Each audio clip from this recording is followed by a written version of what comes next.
When I was 16, I lived with my mom in a quiet suburb in northern Pennsylvania.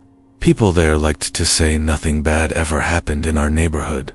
The kind of place with block parties in the summer, Christmas lights on every house in December, and neighbors who waved when you drove by. But sometimes, safety is only a story we tell ourselves to feel better. My mom worked nights at a hospital 40 minutes away. That meant I spent a lot of evenings alone. Normally, I didn't mind. I wasn't the kind of kid who threw parties or snuck out. I was more of the stay up, -2, -late, -on, -my, -Xbox kind. My mom always told me the same thing before she left. Lock the doors, don't open them for anyone. I'll see you in the morning. That October, the nights had started to turn cold. The air was sharp. The trees outside were burning shades of red and orange, and the streets got quiet fast after sunset. That Friday, after my mom left at 6:30, I ordered pizza and settled in for what I thought would be a normal night. The delivery guy showed up around 8, middle-aged, messy hair, looked tired. He handed me the box, smiled faintly, and then said something that made my stomach tighten. "You're here by yourself, huh?" It wasn't what he said, it was the way he said it, like it wasn't a question, like he already knew. I laughed awkwardly, muttered something about my mom being upstairs, and shut the door quickly. Maybe he was just making small talk, maybe, but I couldn't shake the unease. Hours passed. I lost myself in my game, half a pizza gone, Coke cans on the table, the kind of night that felt endless. Until the knocking started. It was just after 11. 3 slow, deliberate knocks at the front door. Not the doorbell. Knocks. I muted the TV and froze. My mom wasn't due back until 3 in the morning. I wasn't expecting anyone. Every instinct told me not to move, but curiosity got the better of me. I crept toward the entryway, careful not to make the floorboards creak. Our front door had one of those tall, narrow windows alongside it. I leaned just enough to peek through, and that's when my whole body went cold. A man was standing on the porch, not the pizza guy, someone else. He was tall, his hood pulled low over his face, and in his hand, reflecting the glow of the porch light, was a knife. A long one. I stumbled back, heart pounding so hard I thought it might burst out of my chest. He knocked again, harder this time. "Hey, I need help." His voice was calm, almost casual. Too casual. Every nerve in my body screamed at me not to answer. I bolted upstairs, grabbed the cordless phone, and called my mom. She picked up right away, probably hearing the panic in my breathing. "There's someone at the door," I whispered. "He has a knife." There was a pause, long enough to feel like forever, before she said in a sharp, commanding tone I'd never heard from her before, "Lock yourself in my room. Don't make a sound. I'm calling the police right now." Her bedroom was at the end of the hall. Heavy door. Solid lock. I ran inside, shut it, and dropped to the floor with the phone still clutched in my hand. For a moment, silence. Then footsteps. Slow, steady, creaking across the porch. Then the sound of the doorknob turning, metal rattling against metal. He wasn't breaking in, he was testing it, twisting it back and forth, patient, as though he had all the time in the world. I whispered this to my mom. She tried to keep her voice steady, but I could hear it shake. "Police are on their way. Stay hidden." Then came another sound. The faint crunch of leaves outside. The squeak of the backyard gate swinging open. My breath caught in my throat. I crawled to the window, pulling the curtain back just an inch. Under the weak wash of the motion light, I saw him, standing in the yard, staring straight up at the window, knife hanging loosely at his side. He didn't move. He didn't speak. He just stood there, watching. And in that moment, I realized something that made my stomach drop to the floor. He knew I was alone. The figure didn't move, just stood there under the weak motion light, a silhouette against the pale glow, his face lost in shadow beneath the hood. The knife glinted every time he shifted slightly, like he was turning it deliberately to catch the light. I ducked back, heart hammering, every nerve in my body begging me not to look again. But something about the silence pressed in on me, thick and suffocating. Seconds passed, maybe minutes. When I finally dared to peek through the curtain, again, he was gone. The yard was empty. The grass looked untouched. The swing on the tree hanging still. The only thing moving was a faint mist curling from my breath against the window pane. I clutched the phone tighter. "Mom, he's gone." My voice cracked when I said it, because even as I said the words, I didn't believe them. Her voice was sharp in my ear. "Stay in the room. Police are on their way. But what if don't move?" So I stayed, or tried to.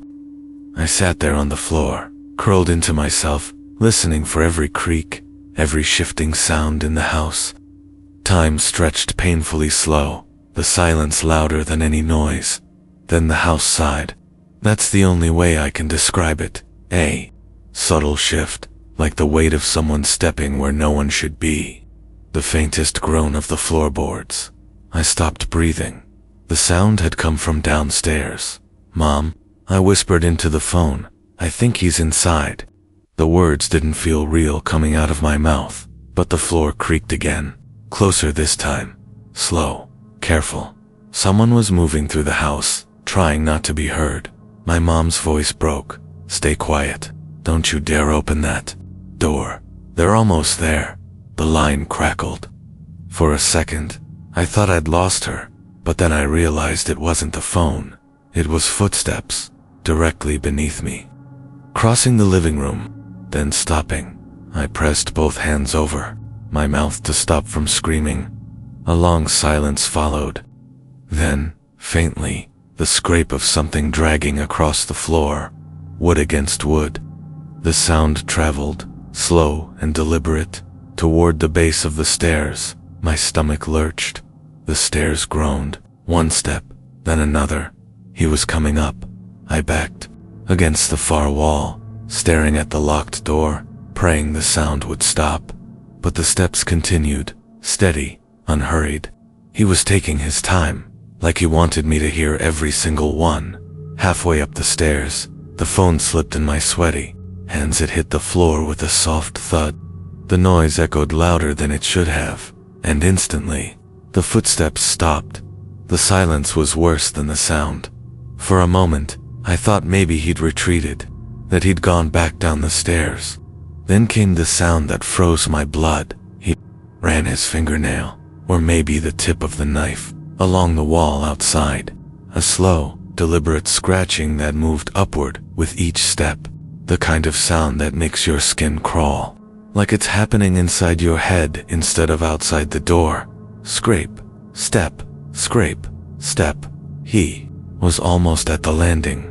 My mom's voice was frantic in my ear now, begging me to hold on, saying the police were only minutes away, but I barely heard her. My entire focus was on the doorknob, because it was turning, slowly, testing the lock. Metal clicking softly in the silence. I wanted to scream, to run, to do anything but sit there and watch, but I couldn't move, couldn't breathe. My entire body locked up, frozen in pure animal terror. Then came something worse, a whisper, low, right outside the door. "I can see you." The words slid under the crack of the door like smoke, curling into the room, poisoning the air, and then silence. When I finally found the courage to move again, I pressed my ear to the door. Nothing. No footsteps, no scratching, no whispering, just emptiness. But I knew, with every fiber of my being, that he was still there, waiting. I don't know how long I stayed there on the floor, staring at the door, barely breathing. It could have been seconds, or it could have been hours. Fear bends time, stretching it until you can't tell what's real anymore. Then the silence broke. A faint tap, tap tap against the wood, directly above me. At first, I thought it was the pipes, or maybe branches, brushing the roof. But no, these were too measured, too deliberate. Someone was in the attic. The thought slammed into me like ice water. The attic entrance was in the hallway ceiling, just outside my mom's bedroom door. He hadn't been at the door when I'd listened. He'd gone past it. He'd climbed up. "Mom," I whispered into the phone, my voice breaking. "He's in the attic." Her sharp intake of breath told me she believed me immediately. "Stay where you are. Police are coming up your street right now. You're okay. Just don't move." I wanted to believe her. I really did. But that steady tapping above my head told me I was anything but okay. Then came something worse. I voiced out. It wasn't my mom's. It wasn't even a voice I recognized. It came from above, muffled through the ceiling, but still clear enough to make my blood run cold. "You left the window open." I stared up at the plaster, heart hammering. I hadn't left any windows open. I knew I hadn't. Another pause. Then, I could have come in any time I wanted. My body convulsed in a silent sob. He wasn't just taunting me, he was telling the truth. The attic window was one of those tiny ones near the roofline, the kind you'd never think twice about because it was too high, too small. But maybe not for someone determined, someone patient. The phone buzzed in my ear. "Honey, are you still there?" I swallowed hard. He's talking to me. The panic in her silence was almost worse than the voice itself. Then, faintly, through the quiet, sirens, I clung to the sound like a lifeline. The police were close, maybe seconds away. Relief began to seep into me, shaky and fragile, but real, until the voice in the attic laughed. It wasn't loud. It wasn't manic. It was soft, almost joyful. The sound of someone who knew something I didn't. And then, just as the sirens swelled louder outside, the attic went silent again. No movement, no tapping, nothing. The next few minutes were a blur. Red and blue lights flashed through the curtains. Footsteps thundered up the porch. Voices shouted commands. The police were here. I stayed locked in the bedroom until one of them called my name through the door. His voice was firm, authoritative, but calm in a way that made me want to collapse in relief. When I finally opened the door, 2 officers were standing there, one younger, one older, both holding flashlights that cut sharp beams through the hall. They asked me questions in low, urgent voices. What I'd seen, what I'd heard, what he looked like. My answers tumbled out, shaky and half-broken.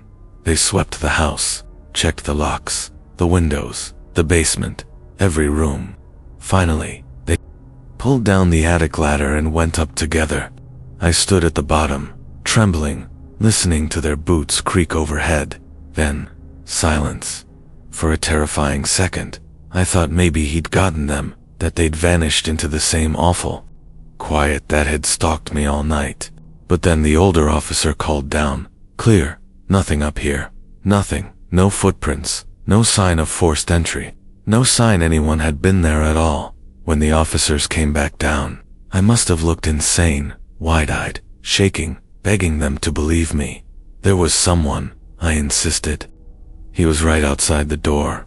He was talking to me from the attic. The younger officer's jaw tightened, but he said nothing. The older one gave me a look I couldn't read. Pity, maybe, or something else. Finally, he spoke. "Sometimes, fear can play tricks, kid. Empty houses at night. It's easy to imagine things." I wanted to scream, to shake them, to make them understand. But the words stuck in my throat. When they finally left, after telling me the neighborhood was safe, after telling me to get some rest, I locked every door, every window, every latch I could find. And for a while, the house was quiet again, until, just as I was drifting towards sleep, the phone buzzed in my hand. It was a text, from an unknown number, 7 words. "You shouldn't have opened the curtain."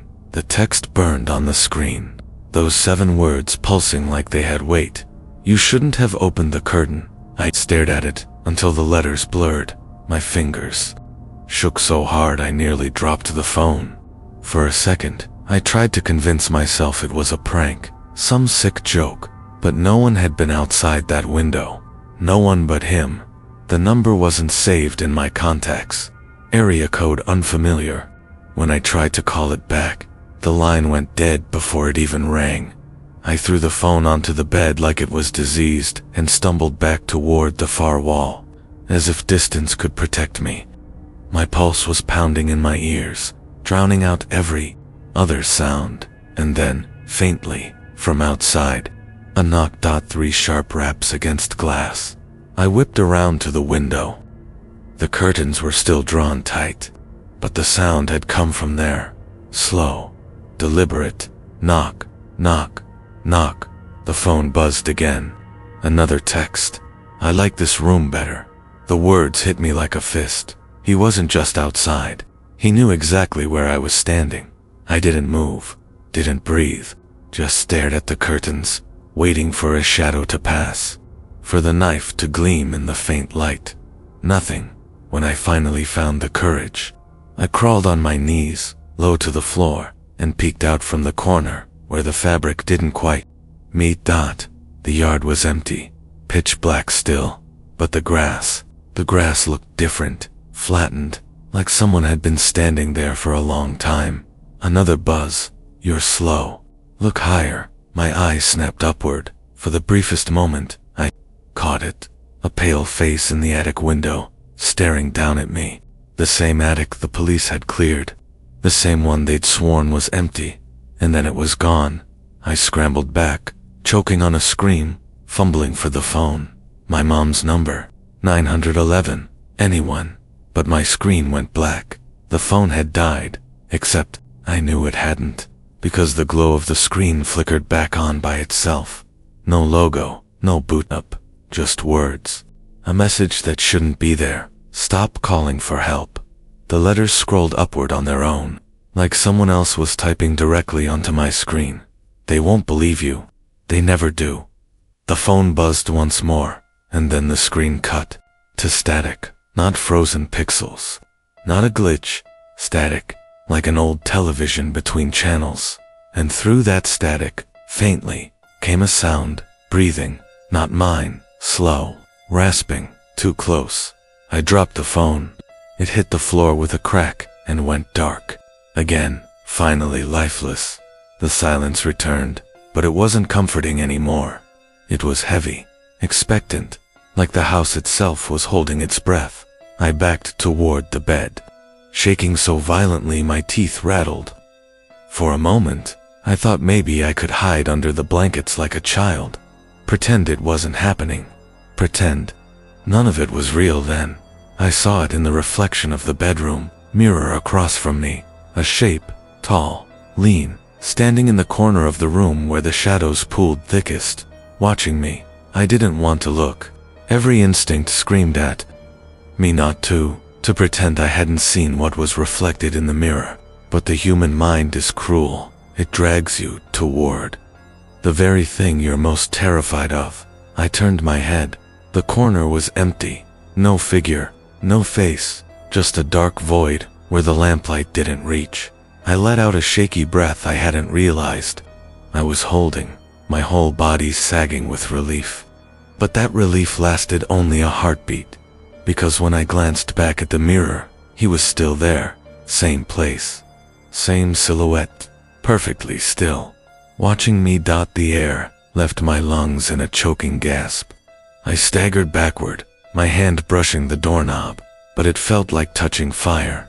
Leaving the room suddenly felt impossible, like the hallway would be worse. The reflection didn't move, didn't blink, just stood there, its edges faintly warped, like it wasn't fully solid. And then slowly its arm lifted. I froze in the mirror. The figure was raising the knife, but when I whipped my head around to the corner, nothing. No arm, no knife, no figure. The reflection was lying, or worse, the reflection was telling me the truth, and my eyes weren't. I stumbled to the mirror, gripping the frame with white-knuckled hands, staring into the warped glass so hard it hurt. My breath fogged the surface. My own reflection looked pale, wide-eyed alien, and behind me, that shadow stood taller, closer now. I spun around again. Empty. The room smelled wrong. Metallic, sharp, like old pennies and rot. I pressed back against the mirror, trembling. My skin prickled with the feeling of being surrounded. Not just watched, studied, like a specimen in a jar. The silence cracked from the closet. A faint thud. I snapped toward the sound. The closet door rattled once, then again, harder, the knob twisting like something inside was trying to get out. My phone lay useless on the floor where I'd dropped it. I thought about running for it, but the door jolted so violently I couldn't move, and then it stopped. Utter stillness, until a whisper bled through the crack of the door. "You should have stayed in bed." My legs gave out. I dropped to the carpet, crawling backward until my shoulders slammed against the nightstand. My pulse was hammering so hard I could hear it in my ears. The closet door creaked open, only an inch, maybe two, just enough for blackness to spill out like liquid dot. I waited for a hand, a knife, a face. Instead, something slid across the floor, a photograph. It skidded out from the dark and stopped at my knees. Hands shaking, I picked it up. The edges were frayed, the glossy surface bent. It was me, asleep, in this bed, taken from inside the room. The lamp flickered once, twice, then went out, swallowing everything in black, and in the dark, close enough to feel the heat of his breath. A voice whispered, "Don't look behind you." The whisper brushed my ear, like a knife's edge. "Don't look behind you." Every nerve in my body rebelled, but terror is cruel. It doesn't obey logic. My head turned anyway, slow, jerking, like something else was pulling the strings. There was nothing, no figure, no face, no knife. Just the closet door, cracked wider. Now, its hollow black interior yawning open. But I wasn't safe. I could feel it.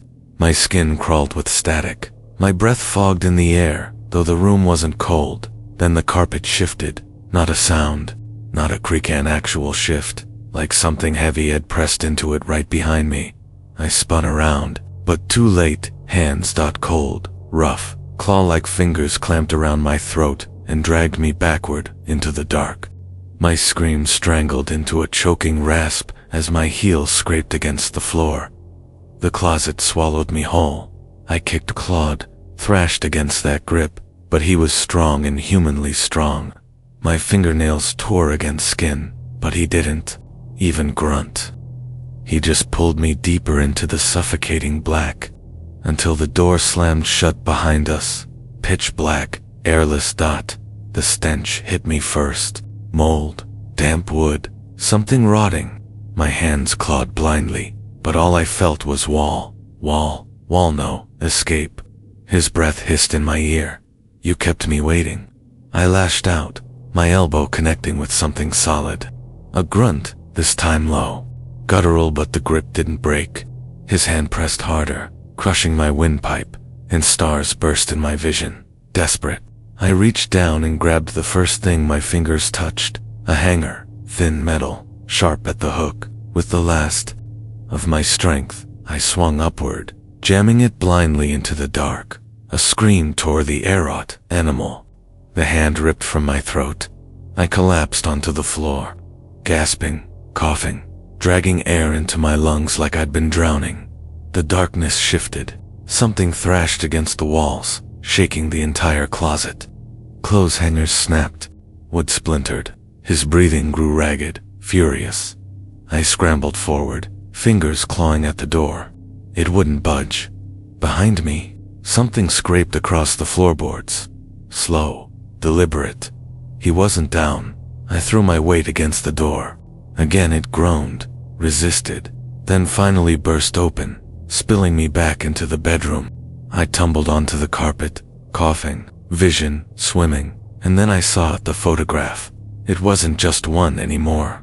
Dozens, scattered across the floor like fallen leaves. All of me, all in this house. Some in the kitchen, the hallway, the bathroom. And worse, some I didn't remember being taken at all, like the one of me standing at the window just 10 minutes ago. Curtains drawn halfway, fear frozen on my face. That one was still warm. The closet behind me rattled violently, like something inside was ready to burst through. I scrambled for the door, yanked it open, and bolted down the hallway. But halfway down the stairs, the lights in the entire house went out, and in the suffocating dark, the front door creaked open on its own. The front door creaked open with a groan that felt alive. I froze halfway down the stairs, one hand gripping the banister, so hard my knuckles popped. My lungs were still burning from the closet, but I forced air in slowly, silently, listening. The night air drifted in, damp and heavy. Somewhere beyond the doorway, a cricket chirped once, then cut off, sudden and sharp, like it had been crushed underfoot. I should have stayed upstairs, should have locked myself in the bathroom, wedged the door shut, waited for morning. But something primal whispered in my head, "He wants you here." The house was his. The yard was my only chance. I bolted down the stairs, bare feet slapping the wood, across the living room, through the yawning doorway. The night swallowed me, cool and wet. The grass was slick beneath my soles. My eyes darted across the yard, desperate for movement. Everything looked wrong, too dark, too still. The trees leaning inward like they were listening. Behind me, the front door creaked again, closing on its own. I ran. The porch steps vanished under me, the yard stretching wide and endless. My chest ached with each breath, but adrenaline carried me forward. Past the swing set, past the rusted mailbox, toward the tree line at the edge of the property, the woods.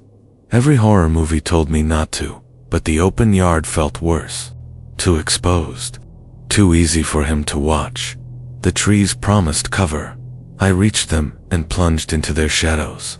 Branches snapped underfoot. Bark scraped my arms. The world shrank into tunnels of black, the moon barely reaching me. Then I heard it. Footsteps, not mine, behind me, steady, measured, not running, following. My throat tightened. I pushed faster, branches whipping my face, tearing my skin, but the footsteps didn't falter. Always the same distance. He wasn't chasing, he was hurting me. A branch snagged my shirt, jerking me sideways. I tore free and nearly stumbled into a clearing, and froze in the middle. Of the grass stood something impossible. A chair, old, wooden, painted white once, but now peeling to gray. It sat perfectly centered, facing the trees, and on its seat, my phone, the one I'd dropped upstairs. Its screen lit up as if sensing me, glowing in the dark. A new message appeared, letter by letter. Run farther, and I'll come faster. Stay still, and I'll let you watch. I didn't move, couldn't.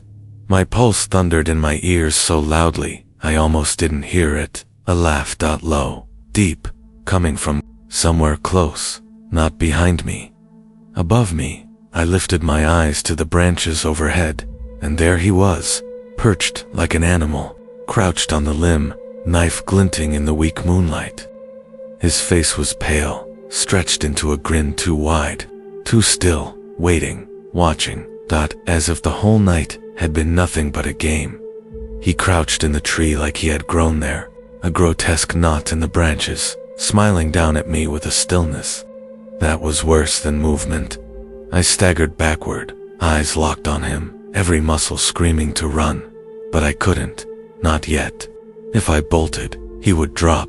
His grin widened, pale teeth glowing in the dark, and then he tilted his head. Not in curiosity, in hunger. That broke me.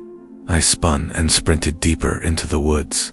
Branches clawed my face, ripped at my arms, but I didn't care. My lungs burned, but I kept going. Faster, faster. My only thought. Don't let him catch you. The forest stretched endlessly. I knew these trees. I'd walked them in daylight. There should have been an old fence, a trail, something.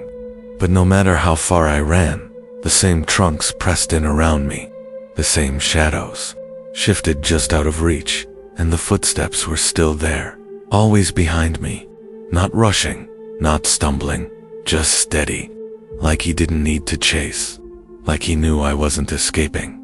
I skidded into another clearing, heart hammering. My stomach dropped.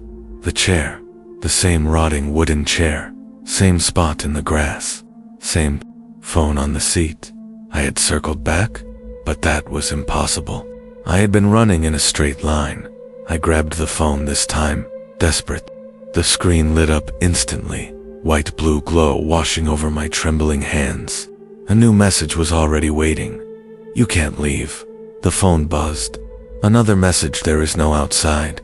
My vision swam. I stumbled back, dropping the phone. It landed, face up, screen still glowing, and in that light, I saw something new. Footprints, not mine, dozens, leading away from the chair in every direction, bare feet pressed deep into the mud. Some small, some large, some not human at all. I followed them with my eyes. They didn't fade, they didn't scatter. They all curved back, circling, returning to the chair. The forest groaned around me, a long, low creak, like the trees themselves were shifting closer. The air grew thick, wet, choking dot, and then I heard it. Laughter, not one voice, many, layered, over each other, weaving through the branches. Some high and childish, others low and guttural, all mocking. I clapped my hands over my ears, but it didn't help. The sound was inside my head, rattling my skull. The laughter cut off. Silence then. A whisper. "You're already home." Something touched my shoulder, cold, heavy. I screamed and spun, but there was no one there, just trees. But when I turned back to the clearing, the chair was gone, the phone was gone, and in their place stood him closer than ever, knife in hand. Smile wider now, splitting his face. He whispered one word, soft and certain. "Run." The word hung between us, sharp as the knife in his hand. Run. I didn't think. I just obeyed. My body tore through the trees, lungs burning, legs screaming. The ground was slick. Roots snagged my feet, but adrenaline dragged me forward. Behind me, silence. Too much silence. I risked a glance back. Nothing. He was gone. No footsteps. No laughter. Just the suffocating black of the woods. I slowed, gasping, clutching at my side. The night pressed heavy around me, thicker than it should have been, like the air itself wanted me to stop. My head spun. I couldn't tell which direction I was facing any more than snap, a branch breaking. Sharp and close, I whipped around, and the knife flashed before I even saw his face. Pain ripped through my arm white hot, tearing a scream out of me. I stumbled backward, clutching my bicep. My hand came away wet, slick. Blood poured through my fingers, warm against the cold night. He stood just a few feet away, blade dripping, smile unchanged. "You bleed so easily," he murmured, almost curious. I staggered back, hitting a tree. He stepped forward, not fast, not slow, just steady, certain, like he knew he didn't have to rush. I pressed my hand tighter to the wound, panic clawing up my throat. I could feel the blood pumping, each beat weaker than the last. "Why me?" My voice cracked, raw, desperate. "Why are you doing this?" His head tilted. "I told you." The words slithered out like a secret. "You came home?" He lunged. I dropped, rolling hard across the dirt. His knife sliced the bark where my head had been, wood splintering inches from my skull. I scrambled up, adrenaline overriding pain, and bolted again. The forest bent around me. Trees seemed to shift, close in, funnel me forward. No matter where I turned, paths narrowed, steering me like invisible hands. And then I burst into another clearing. The chair again, only this time, it wasn't empty. A woman sat slumped in it, her face pale, hair hanging in wet strands, her chest unmoving. A thick black rope dug into her neck, head tilted at a sickening angle. My stomach lurched. I stumbled backward and froze. It was me, my own face, dead. The world tilted. My vision fractured, doubled.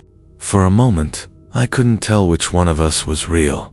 Behind me, his voice crawled into my ear, closer than breath. You see it now. A hand closed around my hair, yanking me down. My scream shredded the night as the knife pressed cold against my throat. This time, there was no running. The knife kissed my throat, cold as winter steel. His grip in my hair wrenched my head back, bearing me for the cut. I could smell him, damp earth, iron, wrought like the forest itself had taken shape behind me. I thrashed, nails clawing at his wrist. My scream cracked into sobs. This was it. The clearing, the dead version of me in the chair, the knife all of it tightening into one inescapable truth. He whispered, soft as breath, "You were always mine." And then a sound, a low groan, far off, not human. A tree splitting. The ground shuddered. His grip faltered just enough. Instinct took over. I slammed my head backward, bone cracking against his chin. He grunted, loosened, and I tore free, blood slick on my skin. I didn't think, I just ran. Branches whipped my face, tore my arms.